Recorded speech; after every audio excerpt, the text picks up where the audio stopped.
Naledi had always known she was different. Ever since she was a child, she could look into someone's eyes and hear their thoughts. It wasn't something she could control, it was as natural to her as breathing. Over the years, she learned to tune it out unless she needed to pay attention. One sunny afternoon, Naledi sat in her favorite coffee shop, sipping tea and pretending to read a book.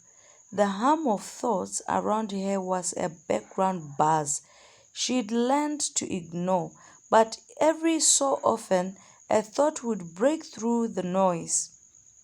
I can't believe I forgot my anniversary. Maybe I can pick up flowers on the way home. Naledi glanced at the man at the counter. He fished nervously as he waited for his coffee, checking his watch repeatedly. Does she even like me? Or she's just being polite? I shouldn't have asked her out. This one came from a young woman sitting near the window, her eyes glued to her phone as she typed a message, then deleted it only to type again. Naledi smiled faintly, amused by the snippets of humanity she picked up.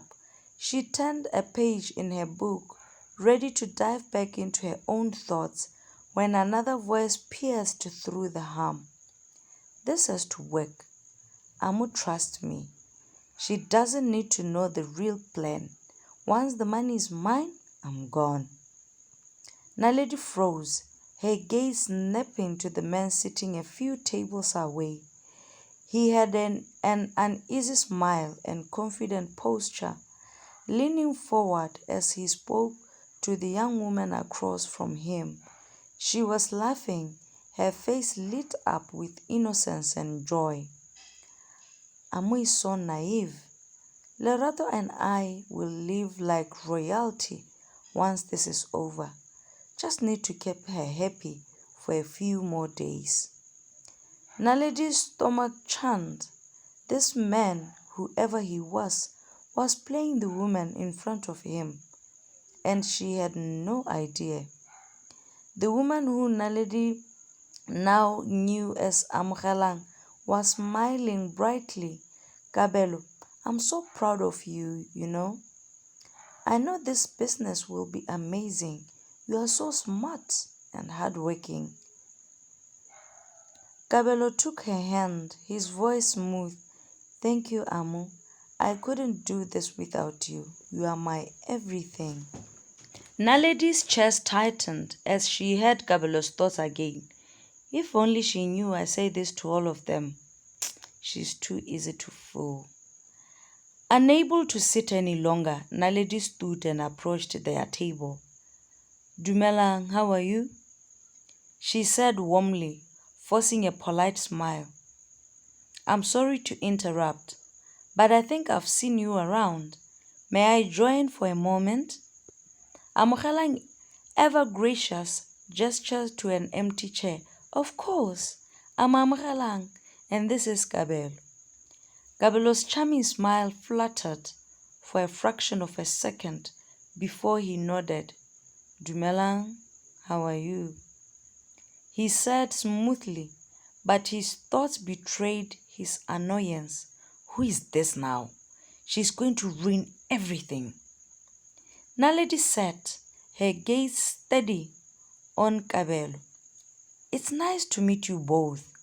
I couldn't help but overhear you talking about a business idea. That's exciting. What kind of a business? Amogelang eagerly explained Kapelo's supposed logistics company. Her excitement infectious. Kabelo chimed in with details, but his thoughts revealed the truth. Just stick to the story. She doesn't need to know. I've done this before. Amu will sign the papers and I will disappear with the cash. Naledi kept her expression neutral as she turned to Amogelang. It sounds like a big step, Amu. Have you consulted a lawyer or financial advisor before signing anything? Amogalang blinked, confused. Why? Why would I need to? Kabelo and I trust each other. Naledi nodded slowly. That's good.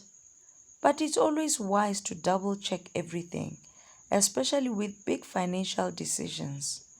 Have you met Kabelo's family or close friends? It helps to know the people who support him too. Kabelo stiffened. She's planting doubt. I need to get Amo away from her.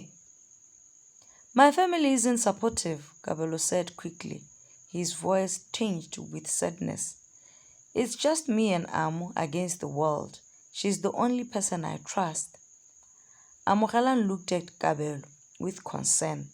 Her innocence clouded with doubt for the first time. Naledi, do you really think I should be worried? Naledi reached for a tea, keeping her tone gentle. I think it's important to protect yourself. Love is wonderful, but trust doesn't mean you can't ask questions. If Kabelo is everything you believe he is, he'll understand that. Kabelo's irritation was palpable. This woman is ruining everything. I need to leave before she turns Amo against me. He stood up promptly. Amo, we should go. We've had enough interruptions for one day. But Amogalang hesitated. Her gaze flickered between Kabelo and Naledi. Something in Naledi's calm demeanor made her pause. Wait, she said softly. I think I need to think about this more, Kabelo. In the days that followed, Naledi stayed in touch with Amogalang, encouraging her to dig deeper. Eventually, Amogalang discovered the truth about Kabelo's scams and his secret relationship with another woman. Heartbroken but grateful, she cut ties with him before it was too late. Months later, Naledi received a message from Amogalang. Naledi, I can't thank you enough. You saved me from making the biggest mistake of my life. I'm learning to trust myself again, and it's all thanks to you. But Kabelo wasn't the one to forgive or forget. Sitting in his dimly lit apartment, he replayed the events in his mind, fury simmering under his calm facade. He had been so close. Amogalang was his ticket to a life of luxury, and that meddling woman had destroyed everything. Naledi, he whispered, her name a venomous hiss. She thinks she's clever, but no one crosses me and gets away with it. Kabelo spent weeks gathering information about her. He discovered her favorite coffee shop, her workplace, even the neighborhood she lived in. He was just angry. He wanted her to feel the sting of losing something important, just as he did. One evening as Naledi walked home, she felt the hair on the back of her neck stand up. She stopped, her eyes scanning the quiet streets. Nothing seemed out of place, but a nagging feeling told her she wasn't alone. This has to be her, came a stray thought. She's so unaware. Perfect. Naledi froze. The voice wasn't hers, it was someone else's. Close by, but out of sight. Slowly she turned, her heart pounding.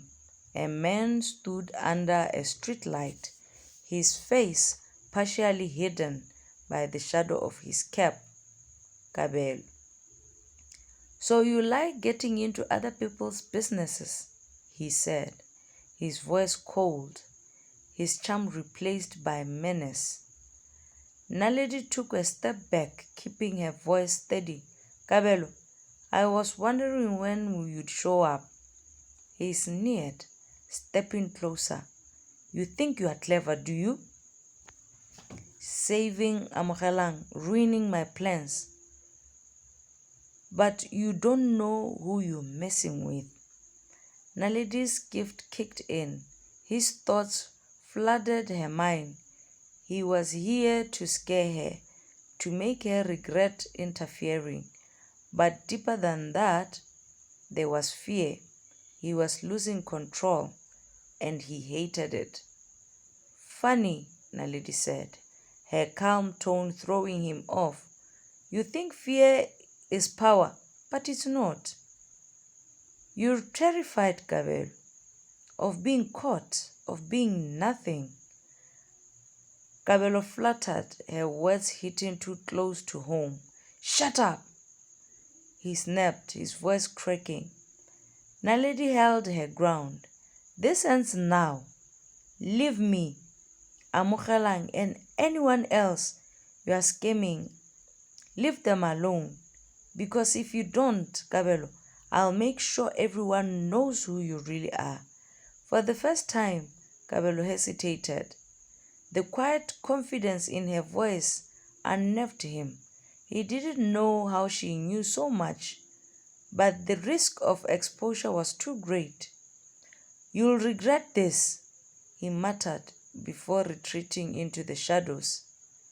Naledi exhaled deeply, relief washing over her.